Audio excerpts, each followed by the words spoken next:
బ్యానర్కి ముందర పట్టడం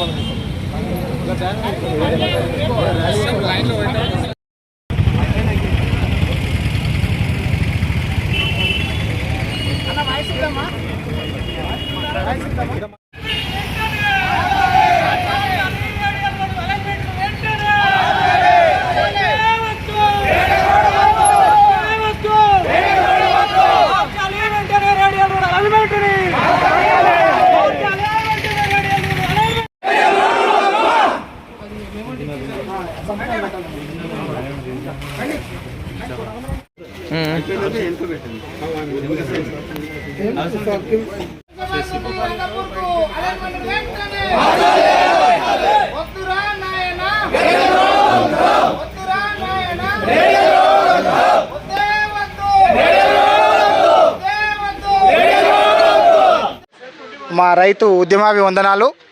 అయితే గత 3 రోజుల నుంచి రైతులందరూ కూడా సామరస్యంగా ప్రభుత్వానికి ఎక్కడ కూడా వ్యతిరేకంగా కాకుండా రైతులందరూ భయాందోళనతోటి ఏడుస్తూ ఉన్నారు. ఎందుకంటే ఇప్పటికే రోడ్లు ఏదైతే అప్ప జంక్షన్ నుంచి మణిగూడ వరకు 6 లైన్ల లైన్ ఉందో అదేవిధంగా మణిగూడ నుంచి పరిగి వరకు అదేవిధంగా 6 లైన్ల లైన్ వస్తుంది. అదేవిధంగా షాద్నగర్ నుంచి పరిగి వరకు కూడా ఆల్రెడీ పెద్ద రోడ్ వస్తూ ఉన్నది. ఇక్కడ పరిగి నుంచి ఇక్కడ నస్కల్ వరకు అది నస్కల్ రూట్ల వికారాబాద్ వరకు కూడా పెద్ద రోడ్ వస్తూ ఉన్నది. అయితే ఇన్ని ప్రతి రోడ్లు పెద్ద పెద్ద రోడ్ల నిర్మాణాలు ఆల్రెడీ జరుగుతూ ఉన్నది. కాబట్టి మా రైతులు ఏంటంటే ఒకటే అడుగుతూ ఉన్నారు, పెద్ద పెద్ద రోడ్ల నిర్మాణం జరుగుతుంది, అభివృద్ధి ఓకే, అభివృద్ధి ఏ విధంగా జరగాలి, రైతు పుట్టగొట్టి జరగాలన్నా రైతులందరూ కూడా సాగు చేసే భూమి దాదాపుగా 360 ఎకరాలు పోతూ ఉన్నది.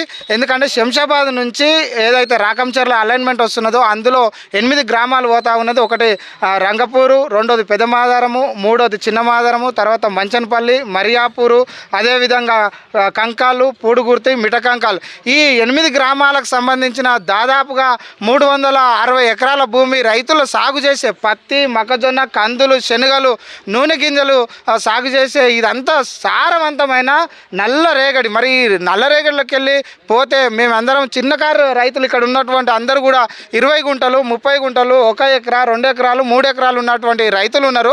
అందరిది కూడా దాదాపుగా ఉన్న భూమి అందరిది కూడా పోతున్నది. నాకు 2 ఎకరాల భూమి ఉన్నది నా పేరు మీద.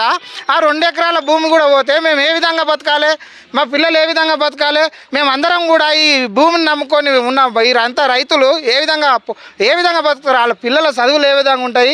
నష్టపరిహారం అంటున్నాడు రేవంత్ రెడ్డి, రోజు పేపర్లో ఇస్తా ఉన్నాడు, నష్టపరిహారం చెల్లించి తొందరగా భూసేకరణ చేయాలి.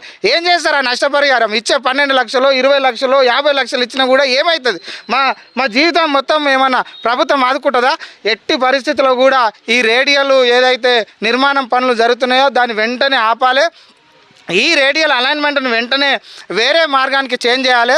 ఇక్కడ శంషాబాద్ నుంచి పరిగి వచ్చే 3 అలైన్మెంట్లు ప్రతిపాదనలు ఉన్నాయి. ఒకటి మేడికొండ నుంచి శంషాబాద్కు ఉన్నది, అదేవిధంగా కుత్బులాపూర్ నుంచి శంషాబాద్కు ఉన్నది, అదేవిధంగా శంషాబాద్ నుంచి రంగపూర్కు ఉన్నది. ఈ 3 అలైన్మెంట్లలో ఆల్రెడీ సర్వేలు చేసిర్రు. చేస్తే అత్యధికంగా భూమి ఈ రంగపూర్ నుంచి శంషాబాద్ పోయే భూమే పోతున్నది. దాదాపుగా 360 ఎకరాలు పోతున్నది. మేము అంటున్నాము ఇక్కడ నేవీ రైడర్ తీసుకొచ్చి మొత్తం చెట్లను నరికేసేసి ఆక్సిజన్ లేకుండా చేసేసిర్రు ఈ ప్రభుత్వము.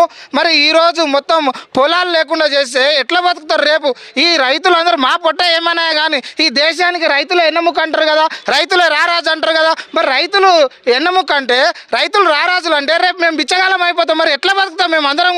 అందరూ కూడా ఆందోళన చెందుతున్నారు. వెంటనే ప్రభుత్వం వెంటనే మా అందరికీ సానుకూలంగా స్పందించాలి. ఎంఆర్ఓ గారికి మేము మెమరాండం ఇవ్వడం జరిగింది, అదేవిధంగా కలెక్టర్ గారికి ఇస్తున్నాము. మరి అదేవిధంగా రామ్మోహన్ రెడ్డి గారికి, స్పీకర్ గారికి, అందరూ కూడా అధికారులు ఎవరైతే ఉన్నారో వాళ్ళందరూ కూడా మేము అందరం కూడా మెమరాండం ఇవ్వబోతున్నాము. దయచేసి వెంటనే సానుకూలంగా స్పందించాలి. లేకపోతే మరో రైతు ఉద్యమం ఎట్లుంటుందో తెలంగాణ సాయుధ పోరాటం మనం అందరం చూసినాము, తర్వాత తెలంగాణ మలిదశ ఉద్యమం చేసినాము, ఇప్పుడు మళ్ళీ రైతు ఉద్యమం స్టార్ట్ కాబోతా ఉన్నది. ఈ పరిగి నియోజకవర్గం నుంచి స్టార్ట్ కాబోతుంది. కాబట్టి ప్రభుత్వం వెంటనే సానుకూలంగా స్పందించి మేము మేడికొండ నుంచి ఏ విధంగా అంటున్నాం అక్కడ 110 ఎకరాలు ఎకరాల గవర్నమెంట్ భూమి ఉన్నది. ఆల్రెడీ సాగుకు అనుకూలమైన లేనటువంటి రాళ్లతో కూడినటువంటి ఉష్క భూమి ఉన్నది. మరి అక్కడి నుంచి పోతే పరిగి నియోజకవర్గానికి సంబంధించిన 3 గ్రామాలే పోతాయి. మన 3 గ్రామాలు పోతే వ్యవసాయం భూమి తక్కువ పోతుంది. ఇక్కడ నుంచి పోతే దాదాపుగా 360 ఎకరాల భూమి పోతున్నదని మేము ప్రభుత్వానికి అడుగుతా ఉన్నాము. వెంటనే మా అందరికీ సానుకూలంగా స్పందించి మా అందరం కూడా రైతులను ఆదుకోవాలని, వెంటనే అలైన్మెంట్ చేంజ్ చేయాలని ప్రభుత్వానికి